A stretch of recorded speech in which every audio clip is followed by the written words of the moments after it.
Welcome back to my channel అండి. Hi everyone. చూడండి, రేపటి నిఫ్టీ ఎనాలిసిస్ని మనం చూద్దాం. దీనికి ముందు ఒక వీడియో చేసి పెట్టాను, బట్ కొంత డిస్టర్బెన్స్లా వస్తుంది, మైక్ సరిగ్గా పనిచేయలేదు. ఓకే, ఇప్పుడు మీకు ఈ వీడియోలో చాలా షార్ట్గా నేను వీడియో చేసి పెడతాను, దీన్ని మాత్రమే చూడండి. ఇది రేపటి నిఫ్టీ తాలూగా ఎనాలిసిస్ మాత్రమే కాబట్టి దీన్ని మీరు కరెక్ట్గా చూస్తే సరిపోద్ది. ఓకే, రేపు గ్యాప్ అప్ జరిగితే 23,822 అబౌవ్, 822 లేదా 830 అబౌవ్ కానీ గ్యాప్ అప్ జరిగితే, స్లైట్ గ్యాప్ అప్ అనేది ఉంటే ఆ గ్యాప్ అప్కి మీరు క్యాప్చర్ చేసుకోవాలనుకుంటే ఫస్ట్ టార్గెట్గా 23,998ని ఫస్ట్ టార్గెట్గా, సెకండ్ టార్గెట్ 24,138 సెకండ్ టార్గెట్ని మీరు క్యాప్చర్ చేసుకోవచ్చు. ఒకవేళ డౌన్ వస్తుంటే, గ్యాప్ అప్ జరిగింది బట్ సస్టైన్ కాలేదు, డౌన్ సైడ్ వస్తుంటే మీరు ఫస్ట్ టార్గెట్గా 23,000, చిన్న టార్గెట్ ఇది 23,800నే ఫస్ట్ టార్గెట్గా పెట్టుకోండి. ఇప్పుడు గ్యాప్ అప్ అనేది ఈ రేంజ్లో జరిగింది బట్ సస్టైన్ కాలేదు, డౌన్ సైడ్ వస్తుంది. డౌన్ సైడ్ వస్తుంటే 800నే ఫస్ట్ టార్గెట్గా పెట్టుకోండి. మ్యాక్సిమం క్వాంటిటీ ఇక్కడే బుక్ చేసుకోండి.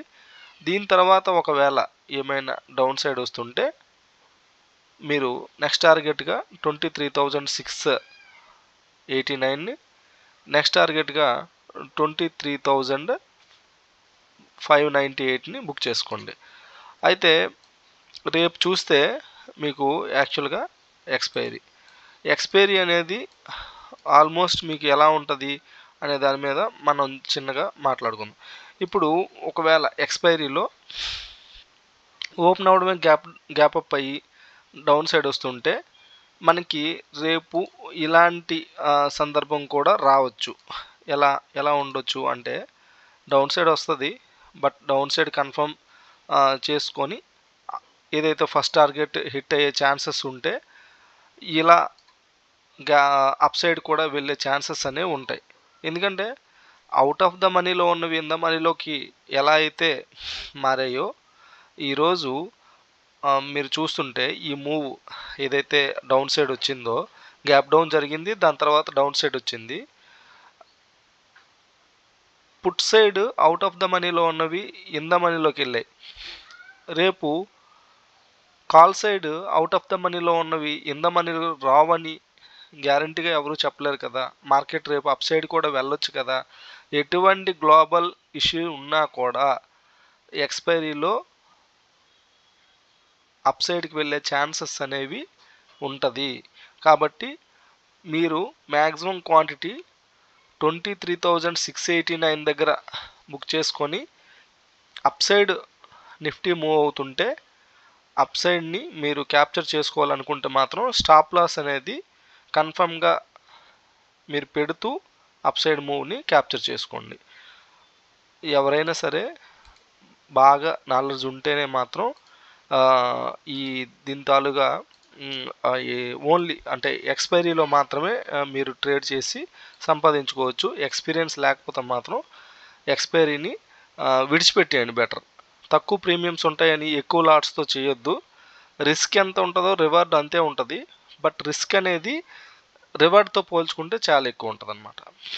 ఎందుకంటే మీరు 3 లాట్లు చేయాల్సిన దగ్గర 5 లాట్లతో చేస్తారు, 5 లాట్లు చేయాల్సిన దగ్గర 10 లాట్లతో చేస్తారు.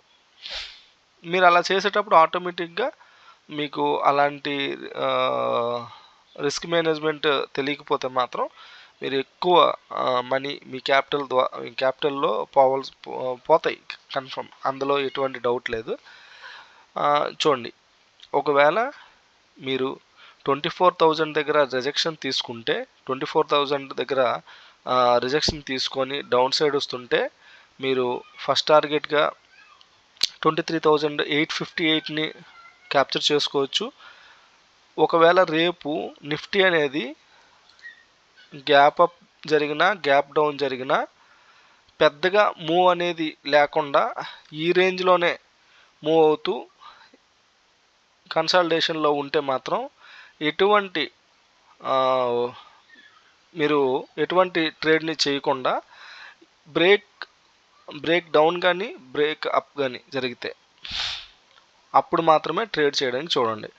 ఆ లెవెల్స్ మీకు ఆల్రెడీ చెప్పున్నా, మీరు ఈ లెవెల్స్ 23,800 డౌన్ అవుతుంటే ఈ లెవెల్స్ డౌన్ సైడ్ ఉన్న లెవెల్స్ని, అలాగే 23,900 బ్రేక్ అవుతుంటే 23,900 బ్రేక్ అవుతుంటే ఈ పైన ఉన్న లెవెల్స్ని మీరు ట్రేడ్ చేయొచ్చు. 24,138, దాని తర్వాత 24,169 కూడా మీరు బుక్ చేసుకోవచ్చు. 169 నేను ఆల్రెడీ 169 దగ్గర ఒక లైన్ డ్రా చేశాను. దాని తర్వాత 24,242 కూడా 46 కూడా ఒక లైన్ డ్రా చేశాను. అంటే మీకు ఇది కూడా ఒక టార్గెట్గా ఉండొచ్చు. రేపు 24,246 కూడా ఒక టార్గెట్గా ఉండొచ్చు. మీరు ఇవన్నిటిని కూడా చూడొచ్చు. రేపు మార్కెట్లో ఇలా జరిగే ఛాన్సెస్ అనేవి ఉంటాయి. ఈ జోన్లో ట్రేడ్ జరిగితే మాత్రం మీరు ఎట్టి పరిస్థితుల్లో కూడా దాన్ని అవాయిడ్ చేయండి. ఓకేనా? ఆల్ ది బెస్ట్ అండి. Thank you for watching. Okay, అందరూ నా ఛానల్ ఎవరైతే ఉన్నారో వాళ్ళంతా లైక్, కామెంట్, షేర్ చేయండి మీ ఫ్రెండ్స్ అండ్ ఫ్యామిలీ మెంబర్స్కి. థ్యాంక్ యూ అండి.